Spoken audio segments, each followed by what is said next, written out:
Today we have on the show Charisse Walker. Thank you so much for coming on. Thank you for having me. I'm excited. So, Charisse Walker is an accomplished author, podcast host, TV personality, realtor, lender, real estate investor, coach, and speaker.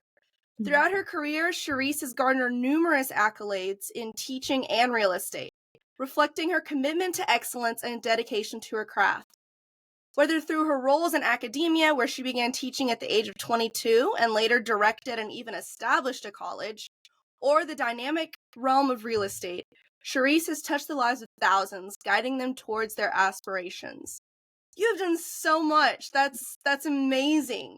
So I just want to hear, how did you get to where you are today? What was your journey like? Because it sounds like there were a lot of ins and outs and different steps to all that.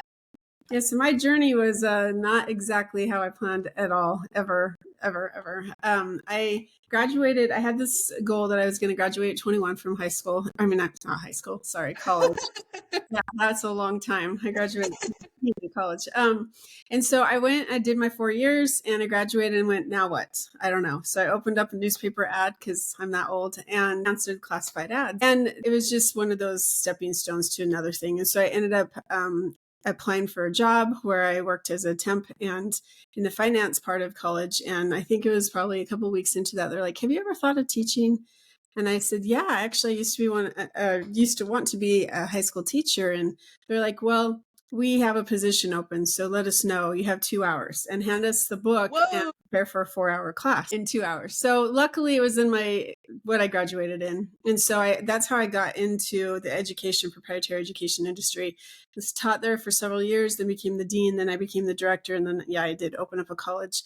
And it was about that time when I opened the college that I separated from my husband. So I had 4 kids. And it was a journey, especially opening and having my youngest was 3.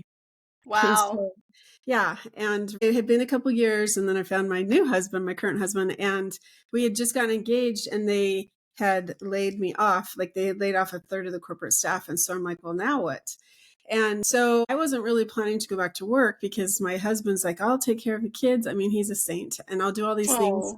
But I just didn't feel right about it. And so real estate had been something I've always been passionate about. And my grandma was a real estate agent. My grandfather was contractor, so they always worked together. My mom was like the youngest person to ever get her real estate license at the time in the state of California. And so like there is this history of real estate. There's always been one. And my ex-husband was also an agent. And so I just thought, well, let's get into that. So I studied for about 1.5 years and like what to do with investing because I wanted to do real estate investing.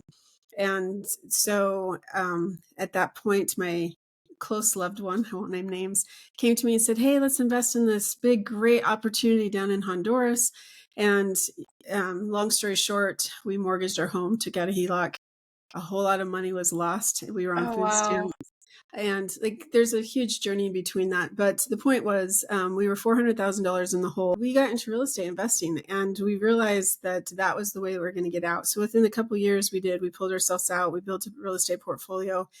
And about the time when we bought the first place, I was pregnant with my second, because my husband and I have 2 kids now. I was pregnant with my second daughter, signed up to go through real estate school and licensing, and then like had her. Wasn't expecting that. Wow. 6 months of her being born, I went through and, I got my license and that basically changed my life. But I think what happened was because I've had several surgeries, it's been a rough 12 years. Like it's been rough health wise. And there was a time where I was laying in bed. I had just had another hip surgery and somebody came on and she was digital marketing when it came to real estate. And so high on drugs because of the pain, I signed up for this program. Ridiculous amount of money. She actually called me and I'm like, speaking of, I want my money back. I was not in the right frame of mind. She's like, no, just give me the opportunity. So 4.5 years later, I still coach with her. Wow. And she's taught me like digital marketing. Like it really is, as you talk about it as well, it really is the way to go when it comes to real estate, especially as an agent. And because of that, there's 10,000 agents in Salt Lake County alone. And I was one of the top 500 of the realtors. Wow. What I've learned. So swear by it. It's important. So that's like a really weird journey to where I am today. Guys, thanks for listening. Now, if you're on here, you're overwhelmed with social media. Maybe you don't know what platforms you should be on or the type of content you should create. Maybe you're worried that you're going to put so much time into this and you're not going to see anything from it. You're not going to earn more money or get more clients. I get it. I hear it all the time. What I'm here to tell you is Digital Journey can help you with that. We have an exclusive group just for realtors and people in real estate. These are for people who are serious about growing their social media. This is if you want to see a difference. It's an exclusive group coaching program that will teach you how to grow your social media, not just so you can have more numbers, but so you can gain more clients and make more profit. If you're interested in leveling up your social media, and if you're serious about wanting to earn money through it, reach out to me. You can contact me at digital-journey.net, and I'd love to help you get to where you want to be. You deserve this. Now, let's get back to the episode. Yes, that is an incredible story. Lots of ins and outs. You've gotten to do a whole lot of interesting things and learned from a lot of different aspects, which is amazing. When it came to the digital marketing aspects of real estate, and your friend approached you as you were high on pain meds from surgery, what was your thought? Had you been doing any digital marketing with real estate beforehand? No, I remember laying in my bed because I couldn't sit, and I'm scrolling, you know how you scroll on Facebook, and I'm like, this person keeps following me. Like, how does she keep doing this? And so normally people will go to like a challenge, or they'll read their books, or they'll do all this stuff. I think it was 3 different times I kept seeing her face. I'm like, okay, well, if she can retarget me and keep coming to me, obviously she knows how to do it and it works. So I'll just sign up. I look back and I'm like, wow, that was a lot. Because I mean, it was a very expensive program, totally worth it. So that's amazing. I don't know Yeah, and anything it shows that the hard work and dedication of continuing to reach out to people and being active on social media is worth it. It can be a little discouraging when it comes to someone working with realtors, because it's like, are they even listening to my stuff, or is this all automation of posting things? Are they actually active on here?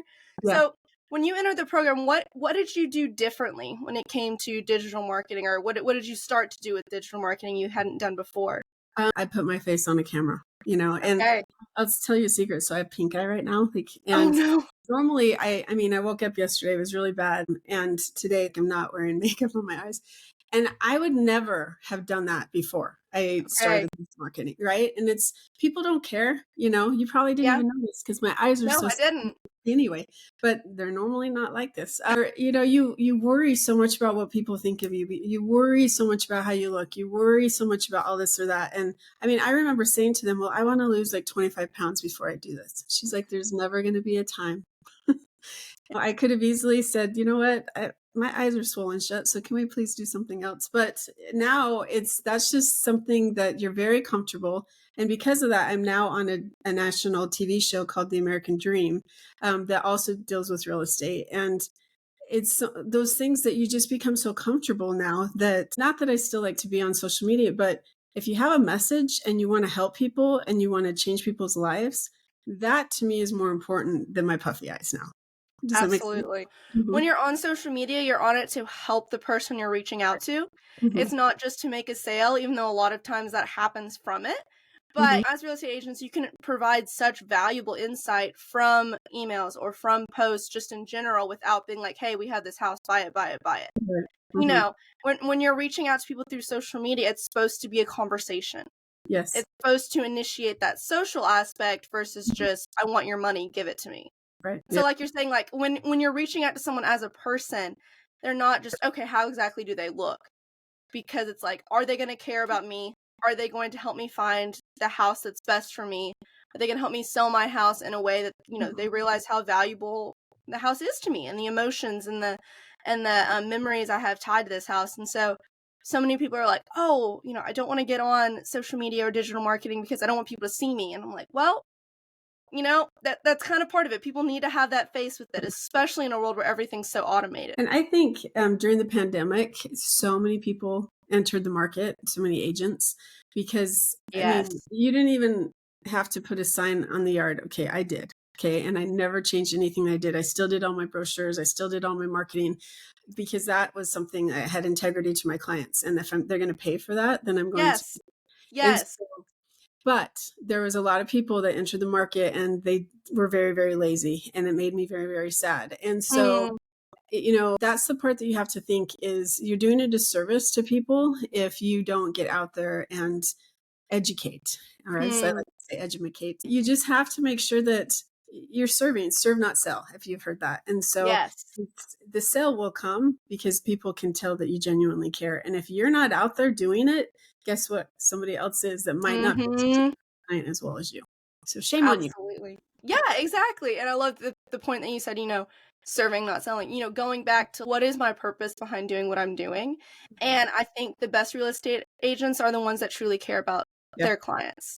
It's not just concerned with making a buck. And so being on social media can show that, especially if you're willing to not just automate everything, because I can tell when a person has automated a post and it's just ChatGPT, or when a person's taken the time to be like, hey, I sold this house to this couple. They're amazing. Super thankful for them, versus house sold. It's like you can tell. And, when you buy a house, you want that person that cares for you in particular, which is so big. So what do you think, you talked about people that are lazy and, aren't putting as much into it and not giving as much to their clients. Do you think people can tell that who aren't realtors? Or do you think it's more so the realtors that you can point out and be like, that person's not upholding their end of the deal? Good question. I think it's a combination of both. And as I always tell my clients, it depends.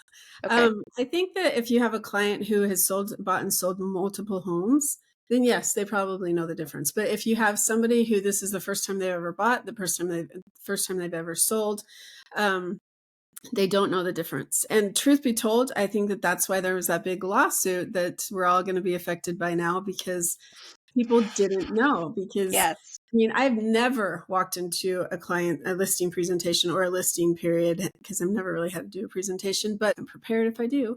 But if, and say, well, you have to pay them 3%, or you have to do this, you have to do that. But your clients absolutely trust you, and you have a fiduciary duty to make sure that you're taking care of them, not your own needs.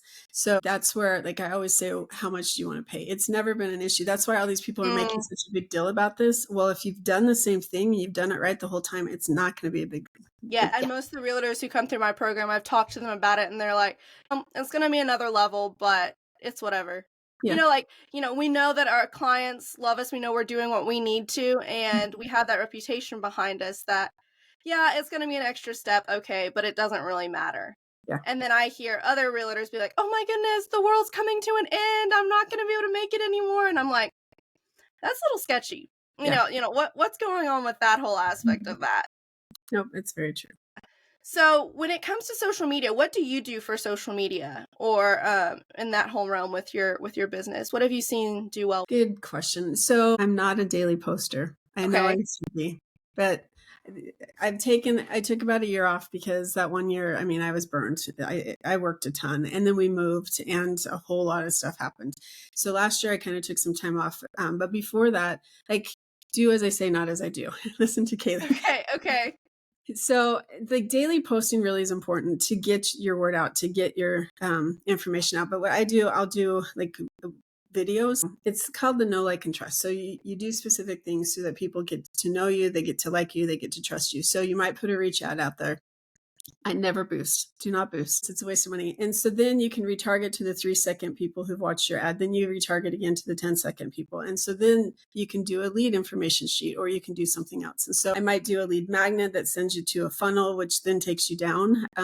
I will post, it's usually the 80-20 rule, where I'll spotlight like different companies. I'll do restaurant of the week, or place of the week, or, hey, here's some good information for you, or here's a recipe, and oh yes, I did sell a house, or here's my newest listing, or here's some open, so that it's not constantly real estate. I do have a real estate page, and so I do keep it more professional there, but most people are on my own page. And I don't post my listing just on that. I do an ad. And so I'll do and I can reach tens of thousands of people. There's that 2 million people that had seen all my videos and things. It was a lot, and I lost it all because I took it off. I know. You can get it back. You have that reputation still, And it actually only took about 6 months. So, I mean, if you're discouraged, you can grow that audience very, very quickly and very rapidly if you choose to. And when I first started having people in my program, they're like, I'm Mhm. already making my money over just being in the program because we're teaching Mhm. how do you target to an audience? Yeah. How do you be a genuine person on your social media? I love the idea of restaurant of the week because even if I've bought a house from you, Yeah. I'm still going to continue to follow you. Mhm. Because, okay, she's pointing out interesting things in the community around me. Mhm. And it's not just, okay, she's another sale. I'm not looking at selling right now. But Yeah. then when I am looking at selling or buying again, you're popped up. I'm used to seeing you. I'm used to that connection there. And so making sure that you do posts that aren't just sold this house, selling this house. Mhm. I have some clients that do the coolest videos of showing the inside of a house and just like here's a random house from the 1800s that has this special feature. For me, even though I'm not buying a house right now, I'm Yeah. so interested in that I know. because it's unique. It's cool. It's something you're not expecting. And so I don't feel like I'm watching a real estate thing and I'm really just getting to know them more.